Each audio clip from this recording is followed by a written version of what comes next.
Good afternoon, everyone. North Atlantic sea surface temperatures down. This would be the Atlantic 60-year cycle. They don't talk about that in the climate debate too much. But these next successive water pulses entering the Arctic are going to be cooler and cooler, which would explain why it's growing sea ice. It's just not going to melt from beneath. Now, with all these gargantuan changes coming to our food growing across the planet, you can see why Syscoin, the third Anonymity coin, was just hacked. Yellow boxes are the ones that have been hacked.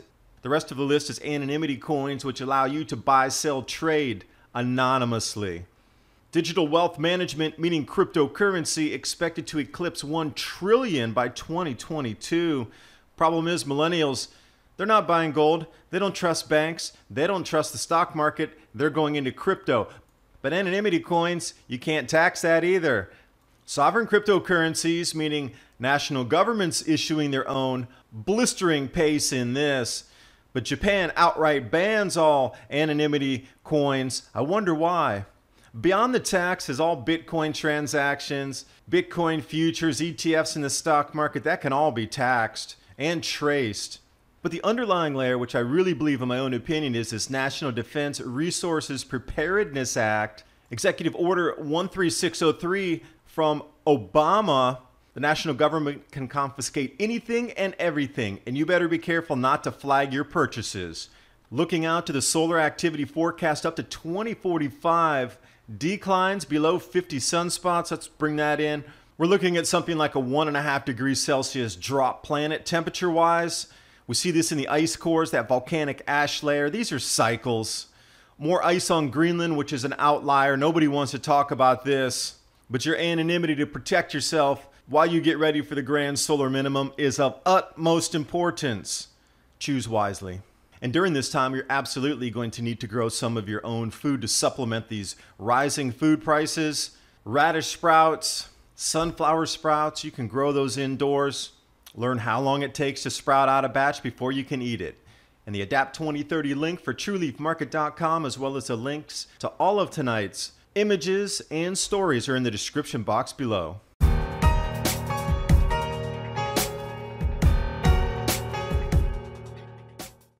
Now, if you haven't been paying attention, the media's not been telling you there's this much extra ice this year being formed on the ice budget on Greenland. We were told it's melting into oblivion. Now, the blue line is where we are right now. Well above the average, so far above the average that it doesn't make sense. And we should be talking about this in the media because it seems like, at least in part, the Greenland ice cap is going to start recovering. Also, this comes from Danish Meteorological Institute. The right side is the 1981 to 2010 average melt, if you will, for July 7th. Left side is where we are today. And again, I'll let you pause the screen because the amount of melting that they're telling you in the media right now is all-time record hottest. The earth bakes. It's a cooking oven.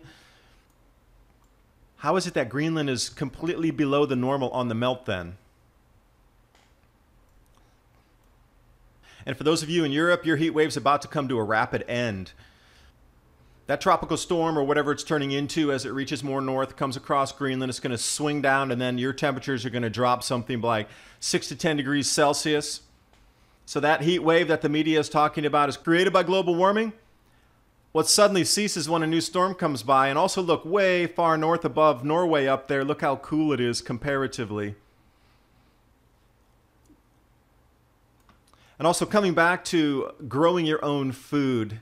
Karim also put out these amazing photos of what they're cooking up at the ice core drilling station. You got to realize, this is Greenland. Icy, never-ending landscapes, yet they're able to prepare this type of food. And you have to wonder, what are they sprouting up there as well? Because they're not bringing everything in every day. Sometimes they get locked out for 2 weeks at a time due to storms. They're sprouting. You could too. TrueLeafMarket.com. Adapt 2030 link is in the description box below. Which brings me back right to the preparedness part here. This is the absolute shocker. Why did Obama nationalize the U.S. food supply? This is Executive Order 13603. It's the National Defense Resources Preparedness. Executive Order, if you will. Now what this says is during military conflicts, natural or man-made, man-caused disasters, or acts of terrorism within the United States, natural disaster, a grand solar minimum, would be deemed as such. The U.S. government is able to confiscate anything it needs to keep itself continuity of government moving forward. Period. Food resources include all potable water. So if you have water stored for yourself, they can come in and say, we need this for the military to keep us going. We need this for that shelter that we set up down the road because we don't have all the resources we need. Thanks for stockpiling it. Thanks for using your credit card to show us where it was stored. We're going to take it. This executive order grants the government authority to acquire anything. So here's the most important thing. Do not flag yourself with debit cards, credit cards. And here we come, anonymity coins. Why do you think the government's really ramping down on these anonymity coins? They know that in the future they can backtrack some of your Bitcoin transactions if it is. Maybe some of the less known networks. But I want to bring you back in history. 6 million perished in the Soviet famine. What happened there? Oh, the government came in and seized all the farm equipment, the animals, and the food, and just left everybody there with nothing. It's happened in history before. It is going to happen again. Choose wisely when you're purchasing something. That's truly what this video is all about, is trying to combine these two worlds. These changes are in our face right now, so stark. And you can see how the government's starting to put the tentacles on to try to limit the way that you can buy or sell or prepare for these events.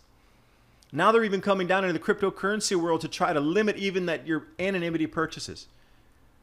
Cash now has nanochips in it. They know when it comes out of an ATM that it's linked to your thing. So when you go in and use that $100 bill or $50 bill and then you go in and buy something, they know what it's linked to in your transaction because they're tracking cash now.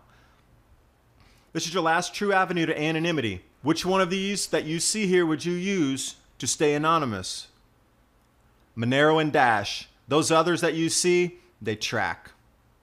Now see, the whole thing about Bitcoin originally was to provide a peer-to-peer version of electronic cash without having to go through the banking system. And on another pincer coming in of asphyxiation of our freedoms, sovereign cryptocurrencies, meaning a cryptocurrency issued by a government for its national currency. You think that might be, oh, they'll never do that. That'll take too long. Well, let's look at the list of how many here. Tunisia, the e-dinar. Sweden, developing its own e-krona. Palestine, they have very little access to what's considered the financial world anyway, so they're trying to create the Palestinian pound. Kyrgyzstan, they're going to do a national cryptocurrency backed with gold.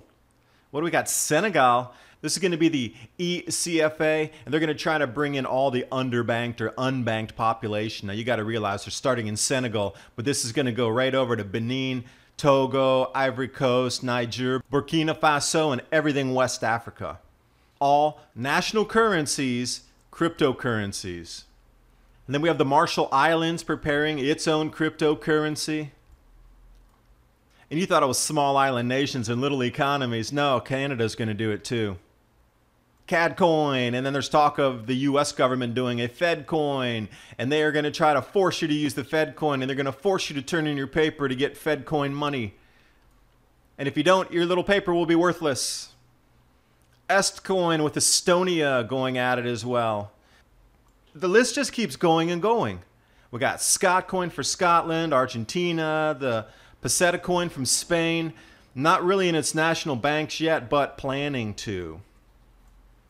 Now the Bank of England's going to launch its own cryptocurrency, RS coin. Hong Kong Central Bank trialing its own digital currency. Singapore as well. What about the domestic interbank payments using the Singapore dollar equivalent? What they have for private blockchains moving forward? They're trying to do away with all of your ability as an individual citizen to transact outside the what we consider traditional entrenched monetary system with central banking, government issuance of debt. They're going to try to rein and reel that all back in so you come back under the same exact control mechanisms. Let's take a look here at some of the private blockchains that are being unveiled. Bank of Canada, Singapore as well. Singapore's spearheading this. They're so far ahead of everybody else. Hong Kong as well. Well, this is moving through Asia first. You all over in the West are going to be the last to get this. You're going to be miles behind by the time you even hear about most of these moving forward. Especially Corda. Keep an eye on that one. And the central banks and governments will say it's for your own protection.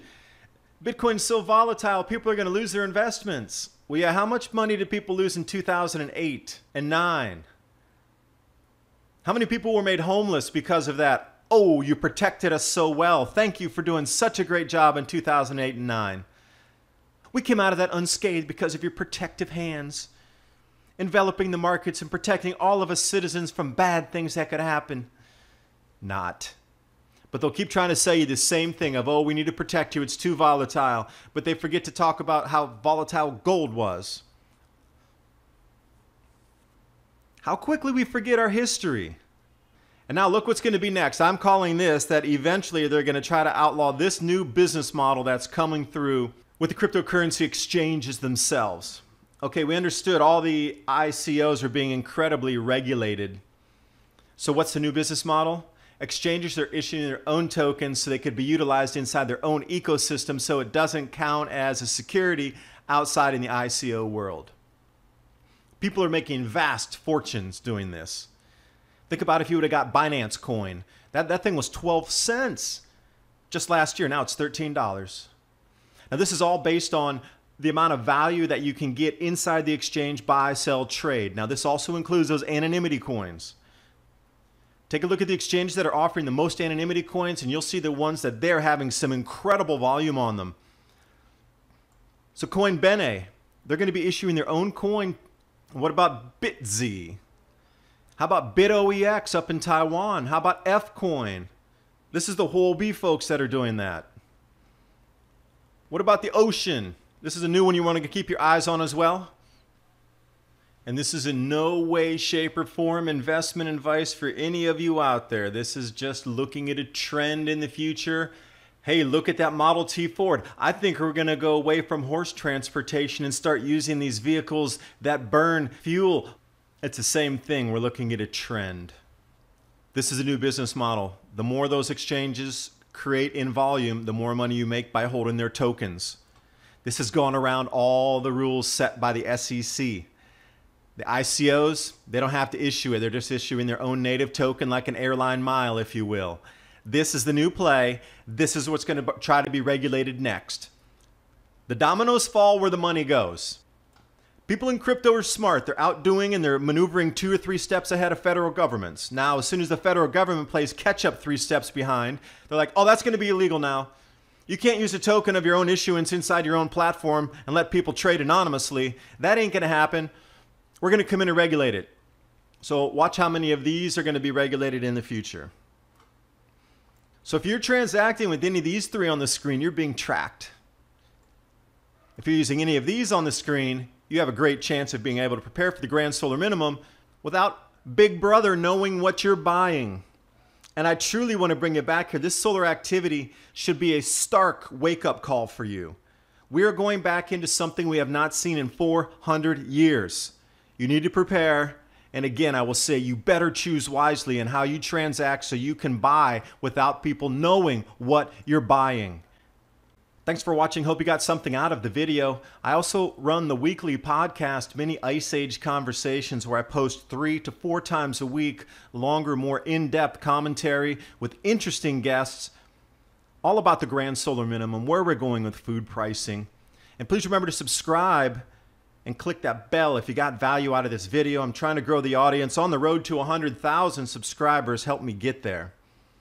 The social media feeds that I do go through, especially Twitter and Facebook, there's a constant roll going on there, posting about every 3 hours. Things that I don't normally put in the videos, but when I'm researching a video, I'll actually grab those links and still throw them in, even though I don't highlight it here or screen grab something to show you. There's an enormous amount of value in those feeds there. Adapt 2030 on Twitter and Mini Ice Age on Facebook.